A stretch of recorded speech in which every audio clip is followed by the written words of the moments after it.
नमस्कार। डीडी हिमाचल के सभी दर्शकों का स्वागत है हमारे आज के कार्यक्रम जनवाणी में। जैसा कि आप जानते हैं, इस कार्यक्रम में हम ऐसे विषय और मुद्दों पर बात करते हैं जिनका सीधा सीधा संपर्क होता है आपसे और हमसे। ऐसा ही विषय आज हम आपके सामने लेकर आए हैं और हमारा विषय है सतर्क भारत समृद्ध भारत। इसी सप्ताह को हम सतर्कता जागरूकता सप्ताह के रूप में भी मनाते हैं, जिसे 27 अक्टूबर से 2 नवंबर तक मनाया जाता है। इस सप्ताह में 2025 में विशेष थीम है भ्रष्टाचार को ना कहें और ईमानदारी का संकल्प लें। भ्रष्टाचार शासन को ही नहीं बल्कि आम जनता के विश्वास को भी कमजोर बनाता है।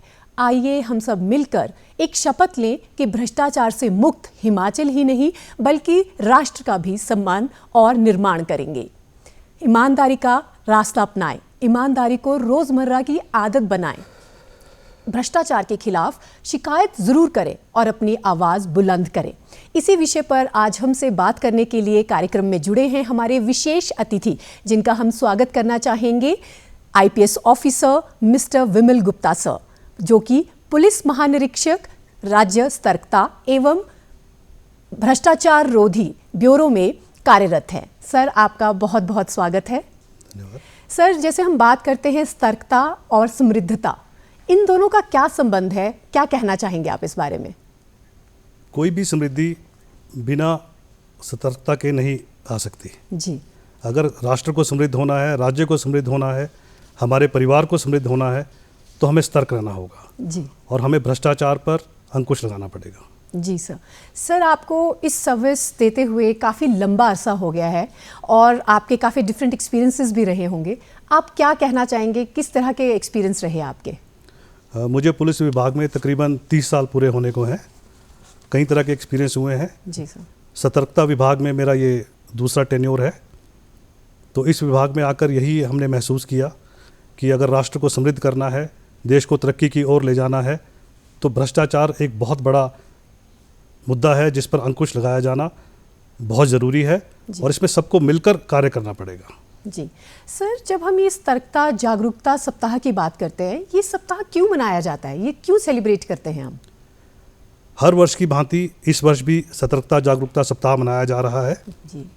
खास करके लौह पुरुष सरदार वल्लभ भाई पटेल जी का जन्म दिवस इसी सप्ताह होता है। इसको उससे भी जोड़ के देखा जा सकता है। ये एक सबको याद कराने के लिए कि सतर्कता कितना ज़रूरी, कितना अहम मुद्दा है, इस सप्ताह को मनाया जाता है ताकि आम जनता को, सरकारी कर्मचारियों, अधिकारियों को इसके प्रति जागरूक किया जा सके, उनकी जिम्मेदारी के बारे में बताया जा सके, उनको एहसास कराया जा सके। इसलिए इस सप्ताह को हर वर्ष मनाया जाता है। इस वर्ष ये 27 अक्टूबर से 2 नवंबर तक मनाया जा रहा है। जी। और सर, जिस तरह से हम इस सप्ताह को सेलिब्रेट करते हैं, इससे काफ़ी अवेयरनेस भी आम लोगों तक पहुंच रही है। ये सप्ताह सिर्फ पुलिस विभाग ही नहीं अपितु हर सरकारी विभाग अपने अपने विभाग में जागरूकता सप्ताह के तौर पर मनाता है, जिसमें सभी अधिकारियों कर्मचारियों को इसके प्रति जागरूक किया जा रहा है। जी। सर, जो ये ब्यूरो है आपका, इसकी मुख्य भूमिका क्या है और इसके अधिकार क्षेत्र क्या है? जो हमारा ब्यूरो है, हिमाचल प्रदेश सतर्कता एवं भ्रष्टाचार रोधी ब्यूरो, राज्य भर में इसकी 3 रेंज हैं, शिमला, मंडी, धर्मशाला। उनके अधीन 13 पुलिस स्टेशन है जिनके द्वारा ये अपने कार्य करता है। इसमें भ्रष्टाचार से रिलेटेड और कदाचार से रिलेटेड जो भी शिकायत होती हैं उन पर कार्रवाई की जाती है, पूछताछ की जाती है और जांच अमल में लाई जाती है। जी सर, अगर हम बात करें किसी आम जनता की बात करते हैं तो वो आपके विभाग तक, इस ब्यूरो तक अपनी शिकायत कैसे दर्ज करा सकता है? क्योंकि ये क्वेश्चन उनके दिमाग में हमेशा रहता है कि क्या हम इजीली अप्रोच कर सकते हैं, क्या हमारी कंप्लेंट जो हम कर रहे हैं वो सेफ रहेगी, हमारी आइडेंटिटी सेफ रहेगी, तो कैसे वो अपनी शिकायत दर्ज कर सकते हैं? सर, ब्यूरो में शिकायत दर्ज कराना बहुत ही सरल है। हमारा एक हेल्पलाइन नंबर है 0177 2629 893। एक टोल फ्री नंबर है 1064। ईमेल के माध्यम से हमें संपर्क किया जा सकता है। हमारा अपना व्हाट्सएप नंबर है, उस पर शिकायत भेजी जा सकती है और हम शिकायतकर्ता का नाम, पता कुछ भी उजागर नहीं करते हैं, उसे सीक्रेट रखा जाता है। सर, ये तो बहुत अच्छी एक पहल है, क्योंकि हमेशा कोई भी इंसान जब भ्रष्टाचार के खिलाफ, इस अपराध के खिलाफ शिकायत दर्ज करना चाहता है तो वो चाहता है कि उसकी आइडेंटिटी सेफ रहे। और जिस तरह से आपने ये टोल फ्री नंबर्स बताए और ईमेल आईडीज़ भी बताए, तो आई थिंक ये जनता के लिए बहुत आसान रहेगा आपके ब्यूरो तक पहुंचने के लिए भी। सर, मैं आपसे जानना चाहूँगी, जब हम भ्रष्टाचार की बात करते हैं तो आपको किस तरह के चैलेंजेस का सामना करना पड़ता है? क्योंकि सर ये कोई आसान मुद्दा नहीं है, आसान सा अपराध भी नहीं है। भ्रष्टाचार से हमारी जड़ें खोखली हो रही है देश की, प्रदेश की। तो क्या कहना चाहेंगे आप इस बारे में? मुख्य चुनौती तो हमें कुछ संवेदनशील मामले उनकी जांच करने में आती है। फिर हर मामले में अकाट्य साक्ष्य इकट्ठे करना, कानूनी पेंच और जनता का विश्वास बनाए रखना, ये हमारे लिए मेन चुनौती होती है। उसके बाद हमें लगता है कि किसी भी मामले को सही समय पर अभियोजन के लिए भेज दिया जाए। जी सर, जब हम ये राज्य सतर्कता विभाग भ्रष्टाचार रोधी ब्यूरो की बात करते हैं तो इसमें आप ट्रांसपेरेंसी लोगों के लिए कैसे मेंटेन करते हैं, कैसे बनाए रखते हैं? क्योंकि ये कोई आसान काम नहीं है और लोग चाहते हैं कि जब वो आपके पास आएँ अपने समस्याओं को लेके या किसी शिकायत को लेके, तो ट्रांसपेरेंसी ज़रूर हो। तो कैसे मेंटेन करते हैं सर आप इसे? एक तो जब भी हमारे पास कोई शिकायत आती है, जी, जैसे मैंने पहले कहा कि उसको हम शिकायतकर्ता का नाम पता उजागर नहीं करना चाहते हैं, ना ही करते हैं। उसमें बिल्कुल पूछताछ की जाती है, फिर साक्ष्य जुटाए जाते हैं, संबंधित विभाग से संपर्क किया जाता है और जनता को विश्वास पूरा करने के लिए हर संभव कार्रवाई की जाती है। जी सर, अगर कोई भी डिपार्टमेंट से या आम जनता आपके ब्यूरो में किसी तरह की भ्रष्टाचार की रिपोर्ट करना चाहते हैं तो क्या प्रोसेस रहेगा सर इसका? जैसा मैंने पहले भी कहा, रेपिटेशन है कि या तो हमें हेल्पलाइन नंबर के माध्यम से, व्हाट्सएप नंबर के माध्यम से, टोल फ्री नंबर 1064 अथवा ईमेल के माध्यम से हमें शिकायत भेज सकते हैं।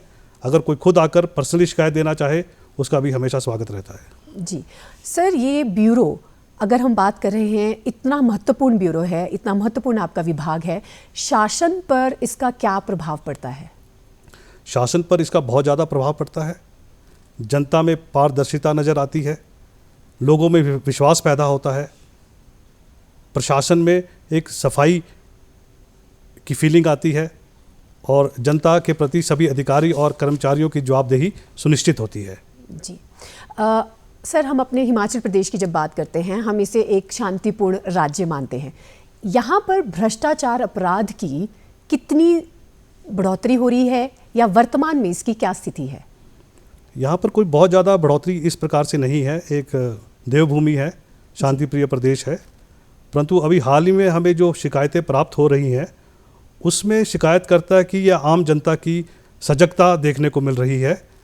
पब्लिक बहुत ज़्यादा अवेयर हो गई है और बहुत अहम मुद्दों पे हमारे पास शिकायत आजकल आ रही है। जी, और सर जब हम विभाग की बात करते हैं, जैसे आपने हमें बताया भी कि आप आइडेंटिटी हमेशा शिकायत दर्ज जो कराते हैं उनको काफ़ी हाइड करके रखते हैं, तो किसी तरह का ये विसल ब्लोअर प्रोटेक्शन एक्ट की जो हम बात करते हैं वो भी प्रोवाइड किया जाता है सर इस विभाग से? बिल्कुल उसका प्रावधान है, परंतु अभी तक कोई भी मामला हमारे संज्ञान में ऐसा नहीं आया है जहाँ पर हमें ऐसी ज़रूरत महसूस हुई हो कि किसी विसल ब्लोअर या शिकायतकर्ता को कहीं पर भी तंग किया जा रहा हो। जी, पर सर ये अच्छा है कि आपके विभाग ने इस तरह की भी सुविधा आम नागरिक तक दी है। सर, हमारा भविष्य हम बात करते हैं तो हम कहते हैं हमारे देश का, प्रदेश का भविष्य हमारे स्टूडेंट्स के हाथ में है, विद्यार्थियों के हाथ में है। इन यंगस्टर्स के लिए इनके अंदर जो हम कहते हैं कि ईमानदारी का संकल्प ये लें, और आप इनको क्या सर कहना चाहेंगे, किस तरह से आप ये अवेयरनेस इन विद्यार्थियों तक पहुँचाते हैं? एक तो इसी सप्ताह में हमारे बहुत से कार्यक्रम हैं जिनमें स्कूल कॉलेजों में शिक्षा विभाग को सम्मिलित साथ में कर हम स्कूल कॉलेजेस में पोस्टर मेकिंग कंपटीशन, डेक्लामेशन कॉन्टेस्ट्स और हमारे जितने अधिकारी हैं वो ऑल ओवर प्रदेश स्कूल कॉलेजेस में जाकर बच्चों को, टीचर्स को सतर्कता के ऊपर जागरूक कर रहे हैं। जी सर, ये रही विद्यार्थियों की बात, लेकिन हमारे प्रदेश में और भी विभाग हैं, उन सभी को आप किस तरह से अवेयर करते हैं सर इसके बारे में? इस सप्ताह में विशेष कार्यक्रम चलाए जाते हैं।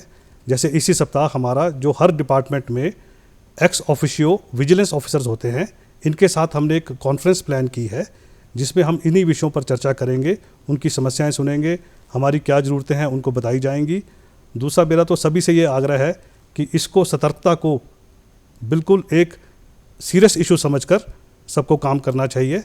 अगर मैं खुद ठीक हूँ तो दूसरा भी तभी ठीक होगा। जी। तो पहले तो अपने आप को सुधारने की, जवाबदेही सुनिश्चित करने की, पारदर्शी बनने की जरूरत सबको है। जी सर। और सर जब हम इस विभाग की बात करते हैं तो भ्रष्टाचार मुक्त अगर हम हिमाचल प्रदेश का निर्माण करना चाहेंगे तो क्या है आपकी रणनीति हिमाचल प्रदेश के लिए? उसमें फिर से जागरूकता वाला ही उत्तर मैं दूंगा जी। कि हर व्यक्ति जब अपने आप में जागरूक हो जाएगा, अपने आसपास जागरूक हो जाएगा, अपने कार्य को ईमानदारी से करेगा, अपनी जवाबदेही सुनिश्चित करेगा, ना रिश्वत लूँगा ना दूंगा, ऐसा सोच लेगा तो बहुत सुधार आ सकता है। सर आपने बिल्कुल सही बात कही कि जब हम सभी रिश्वत को ना कहेंगे और ईमानदारी का रास्ता अपनाएंगे तभी हमारा राष्ट्र भी समृद्ध और हमारा प्रदेश भी समृद्ध बन पाएगा। सर आपके जो अधिकारी हैं जो इस विभाग से जुड़े हैं, आप इन्हें भी ट्रेन करते हैं, तो किस तरह की प्रक्रिया रहती है इन्हें ट्रेन करने की?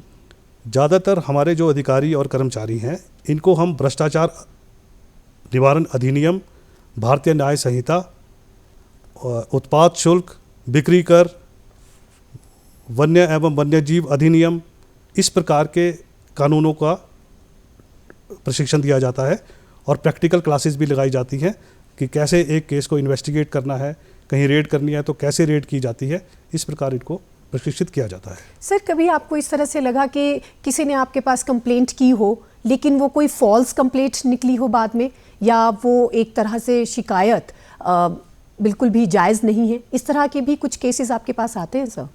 एक तो मैं यहाँ स्पष्ट करना चाहूँगा कि जितनी भी एनोनिमस या सिडोनिमस जिनमें नाम पता नहीं दिया होता या छद्म नाम दिया होता है, उनको सीवीसी की गाइडलाइंस के तहत हम एंटरटेन ही नहीं करते हैं, उनको आगे कार्रवाई नहीं की जाती है।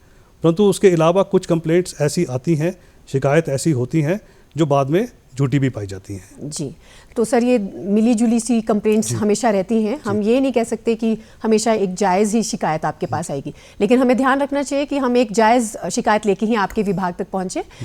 सर जब हम बात करते हैं आपके एक्सपीरियंस की, आपके इतने लंबे कार्यकाल की, तो कोई एक ऐसा एक्सपीरियंस आप शेयर करना चाहें जो आप आज भी याद करते हैं और बड़े अचंभित होते हैं उसे याद करके?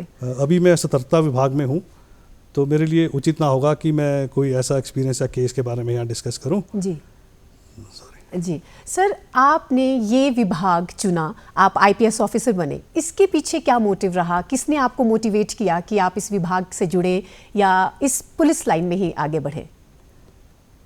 एक वर्दी का शौक़ था और जैसा स्कूल में पढ़ते थे कि देश सेवा करनी है तो वर्दी पहनना उचित है, तो उसी भावना के साथ पुलिस का शौक़ शुरू से ही रहा। जी। और सर कोई आपके ऐसे मेंटोर जिन्होंने आपको इस रास्ते पे गाइड किया? हमारे स्कूल के टीचर्स हैं कुछ जो प्रेरित करते थे बच्चों को कि अच्छी लाइन में जाओ, देश सेवा करो, इस प्रकार बहुत हैं लोग। जी सर, हम बात करते हैं सतर्कता, जागरूकता, तो अगर गाँव के क्षेत्रों की बात करें, ग्रामीण क्षेत्रों की बात करें, आजकल घोटाले, अपराध, भ्रष्टाचार से रिलेटेड हर जगह हो रहे हैं, तो सर वहाँ पे किस तरह से कंट्रोल किया जाता है? वहाँ से तो जो हमें शिकायत प्राप्त होती है उसी पे हम कार्रवाई करते हैं, पूछताछ करते हैं, जांच करते हैं। अगर सही पाई जाती है तो उसमें आगामी कार्रवाई, केस रजिस्टर होता है, तो उसको हमारी जिम्मेवारी रहती है कि इसको सही इन्वेस्टिगेशन करके अभियोजन के लिए भेजा जाए। जी सर, अगर हम हिमाचल प्रदेश स्टेट की पूरी बात करें तो क्या भ्रष्टाचार के अपराधों की जो दर है वो बढ़ रहा है वर्तमान में या घट रहा है? ना बढ़ रहा है ना घट रहा है। जी, जैसे कि मैंने आपको कहा, देवभूमि है, लोग बहुत सजग हैं, एक करप्ट स्टेट तो नहीं कह सकते। जी सर। कहीं जगह कुछ होता है तो उस पर हम उचित कार्रवाई तुरंत करते हैं। जी सर, कोई ऐसा विभाग जहां से आपको लगता है कि सबसे ज़्यादा कंप्लेंट्स आती हैं, कोई ऐसा पर्टिकुलर डिपार्टमेंट है? शायद उचित ना होगा इस वक्त। जी सर, अगर हम बात करें कि आप अपने ग्रामीण क्षेत्रों में भी लोगों को अवेयर करना चाहते हैं इस स्तरता बारे में, समृद्धता के बारे में, तो सर आप कैसे करते हैं? आपका डिपार्टमेंट कैसे उन तक पहुंचता है? अभी तो जैसे मैंने कहा कि हम बहुत से स्कूल कॉलेजेस में, क्योंकि स्कूल कॉलेजेस में ग्रामीण क्षेत्रों के बच्चे भी पढ़ने आते हैं जी, तो उनके थ्रू अवेयरनेस कर रहे हैं इस सप्ताह। और दूसरा आपका जैसे डीडी हिमाचल है, सोशल मीडिया है, इन पे भी हम पूरा कैंपेन चलाते हैं अवेयरनेस का, तो मुझे लगता है वो सब जगह पहुंच जाता होगा। जी सर, और ग्रामीण क्षेत्रों की जब हम बात करते हैं, क्योंकि हिमाचल में ज़्यादातर हमारी जो आबादी है वो ग्रामीण ही है, भाषा एक माध्यम रहता है उनके साथ बात करने का, तो क्या भाषा की कोई दिक्कत आती है इस विभाग को, या वो ज़्यादातर ग्रामीण तक जो लोग हैं उन तक पहुंच पाते हैं इजीली? मुझे लगता है हिमाचल में हिंदी बहुत आसानी से बोली व समझी जाती है। जी सर। अगर बहुत अच्छी तरह कहीं ग्रामीण क्षेत्रों में, दुर्गामी क्षेत्रों में नहीं भी बोल पाते, पर समझ सबको आती है। और आज तक हमारे पास जितने भी संवाद हुआ है हमारा या लिखित शिकायतें आई हैं, आज तक हमें ऐसी कोई दिक्कत पेश नहीं आई। जो अवेयरनेस प्रोग्राम सर आपके डिपार्टमेंट के थ्रू आप स्प्रेड कर रहे हैं, कोई ऐसा पर्टिकुलर थीम लेके आप बात करते हैं, कोई मैसेज पर्टिकुलर आप यहाँ पे हमारे साथ शेयर करना चाहेंगे सर? इस बार का थीम जो सतर्कता जागरूकता सप्ताह है, उसका थीम है सतर्कता हमारी साझेदारी, जी, आवर शेयर्ड रिस्पॉन्सिबिलिटी। जी सर। तो इस बार CVC जो न्यू दिल्ली से ये थीम आया है, ये बहुत अच्छा थीम है कि हम सबको मिलजुल कर, साझा होकर सतर्क रहना है। जी, हमारी ये साझी जिम्मेवारी है। जी ये इस बार का थीम है। सर, हम आम जनता की बात कर रहे हैं, ना ही पर्टिकुलर किसी डिपार्टमेंट की या विभाग की, लेकिन मैं ये जानना चाहूँगी कि सतर्क कैसे रहें, क्योंकि लोग रोज़मर्रा की ज़िंदगी में अपनी जीवन जीने में बिजी हैं, कुछ चैलेंजेस फेस कर रहे हैं, कुछ ना कुछ प्रॉब्लम्स फेस कर रहे हैं, तो सतर्क किस तरह से रहा जा सकता है? देखिए, जो हमारे ब्यूरो से संबंधित सतर्क रहने का मामला है, तो मेन तो भ्रष्टाचार और कदाचार है। तो भ्रष्टाचार का मामला कहीं भी आप फेस करते हैं, देखते हैं, कहीं कदाचार का मामला देखते हैं, तो उसे एक जिम्मेदार नागरिक की तरह उसकी शिकायत या सूचना हमें पहुंचाई जानी चाहिए। तो इन बातों को लेकर अगर हर नागरिक सतर्क है, दूसरा जो हम सरकारी अधिकारी और कर्मचारी हैं, अगर हम अपने आप को सुधारने, जैसे पहले कहा कि ना रिश्वत दूंगा ना रिश्वत लूंगा, तो इससे बड़ी सतर्कता क्या हो सकती है? जी, कि ईमानदारी का अगर हम सर रास्ता अपनाते हैं तो बिल्कुल हम सही रास्ते पर चलेंगे। सर, अगर इस पर्टिकुलर विभाग की बात करें, कई बार लोग डर जाते हैं, पता है कि गलत हो रहा है, भ्रष्टाचार हो रहा है, लेकिन घबरा जाते हैं। ऐसे लोगों को सर आप कैसे मोटिवेट करेंगे कि वो आपके विभाग तक आएँ, शिकायत दर्ज करें? देखिए, डरने की कोई बात नहीं है। जो लोग हमसे रूबरू होते हैं, हमारे पास कंप्लेंट लेकर भी आते हैं, तो हम उनका बिल्कुल स्वागत करते हैं। अभी हाल ही में हमने अपने सरकारी कार्यालय में स्पेशल जो लोग आते हैं उनके लिए विजिटर रूम बनाया है।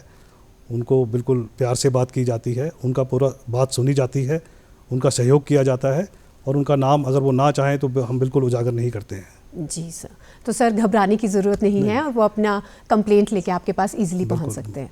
सर, क्या इस विभाग में कंप्लेंट करने के लिए भी कोई उम्र डिसाइड की गई है कि इस पर्टिकुलर उम्र के बाद ही कोई आपके तक विभाग तक पहुंच सकता है, या किसी भी उम्र का आप कंप्लेंट एंटरटेन करते हैं? फ़िलहाल तो ऐसा किसी भी कानून में कोई प्रावधान नहीं है कि इस उम्र का आदमी ही कंप्लेंट करे या इससे ऊपर की उम्र का आदमी कंप्लेंट करे, परंतु चूंकि ये भ्रष्टाचार और कदाचार से रिलेटेड मामले हैं, तो इसमें मैक्सिमम मेजर वयस्क लोग ही आज तक जो हमने देखा कंप्लेंट आई है।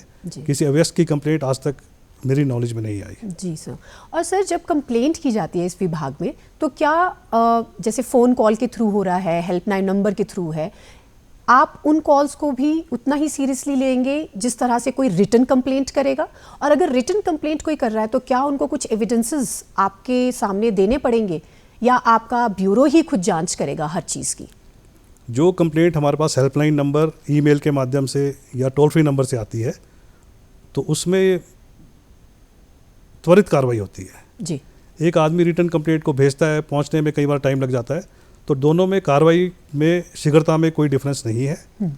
नेक्स्ट क्वेश्चन आपने पूछा था सर कि किस तरह से वो, अगर कोई सपोज रिटर्न में कंप्लेंट कर रहे हैं, तो क्या उनको कोई एविडेंसेस, कोई प्रूफ देने पड़ेंगे? अगर कुछ प्रूफ हैं, जैसे विजिलेंस के मैक्सिमम केसेस डॉक्यूमेंट्री एविडेंस के ऊपर बेस्ड रहते हैं जी। तो अगर किसी के पास प्रूफ है तो वो संलग्न कर सकता है, परंतु अगर प्रूफ नहीं है तो हम एक जांच एजेंसी हैं, तो हम जांच करते हैं, हम खुद प्रूफ एकत्र करते हैं और आगे की कार्रवाई की जाती है। तो सर, अगर उनके पास कोई प्रूफ है तो वो अटैच कर सकते हैं, नहीं तो आपका ब्यूरो खुद ही जांच करेगा? जैसे आजकल बहुत सी शिकायतें आती हैं जिनमें शिकायतकर्ता पहले ही कुछ प्रूफ RTI के तहत ले लेता है। जी बिल्कुल। तो वो उनको संलग्न करके भेजता है। उससे क्या होता है, हमें एक बेसिकली इमीडिएट आइडिया हो जाता है कि इसमें कुछ ऑफेंस बन रहा है कि नहीं बन रहा है, वेदर ये सतर्कता विभाग के अंतर्गत मामला आता भी है कि नहीं आता है। तो कोई इंक्लोजर हो तो अच्छा रहता है, जी। ना भी हो तो हम खुद उसमें जांच करते हैं। जांच कर सकते हैं। सर, जैसे हमारे कोई इंटीरियर प्लेसेस है हिमाचल प्रदेश में और हम उन एरियाज़ की बात करें तो लोग आप तक कैसे पहुंच सकते हैं, क्योंकि क्या आपका विभाग हर जिला में इस तरह से आपके जो अधिकारी हैं वो काम कर रहे हैं? क्या उनके लिए आसान है आप तक पहुंचना? हाँ, बिल्कुल आसान है। जैसे हमारा राज्य भर में 3 रेंज मैंने पहले बताया, मंडी, शिमला और धर्मशाला में है, जहाँ पर एक पुलिस अधीक्षक स्तर के अधिकारी बैठते हैं। उनके अधीन पुलिस स्टेशंस हैं, जो इस टाइम हिमाचल में 13 हैं। हर डिस्ट्रिक्ट में एक पुलिस स्टेशन है, जहाँ पर एक राजपत्रित अधिकारी, हमारे डीएसपी या एडिशनल एसपी रैंक के अफसर बैठते हैं। उनके अधीन कई इंस्पेक्टर और अन्य स्टाफ रहता है। तो किसी भी कोने से, किसी भी डिस्ट्रिक्ट में, जिला में लोगों को हमसे संपर्क करने में कोई दिक्कत नहीं है। जी, तो सर ये तो बहुत आसान माध्यम आपने बताया, ताकि क्योंकि सर बहुत चैलेंजेस फेस करने पड़ते हैं। हमारे हिमाचल प्रदेश के कई ऐसे ज़िले हैं जहां से पहुंचना बहुत मुश्किल है। सर, आपसे मैं ये कहना चाहूँगी कि एक संदेश आप हमारे दर्शकों को देना चाहें तो क्या कहेंगे? मैं यही कहना चाहूँगा कि सतर्कता केवल एक कार्य नहीं है, ये एक जीवन जीने का तरीका है। तो जितना भ्रष्टाचार पर अंकुश लगाया जा सकता है, आप खुद जागरूक हो सकते हैं, दूसरों को जागरूक कर सकते हैं, उतना ही राष्ट्र का, प्रदेश का निर्माण संभव है। ये प्रदेश, ये राष्ट्र एक समृद्ध राज्य तभी बन सकता है जब हम सभी ईमानदारी से अपना कार्य करें और दूसरों को भी ईमानदारी से कार्य करने के लिए प्रेरित करें। जी, सर, आपने हमारे साथ आज इस कार्यक्रम में इतनी महत्वपूर्ण जानकारी दी, इस विभाग के बारे में हमें डिटेल में बताया कि किस तरह से ये विभाग आगे काम करता है, और जिस तरह का प्रोसेस आपने बताया सर कि शिकायत कैसे दर्ज करा सकता है एक आम नागरिक, आप तक आसानी से पहुंच सकता है, कोई दिक्कत नहीं है।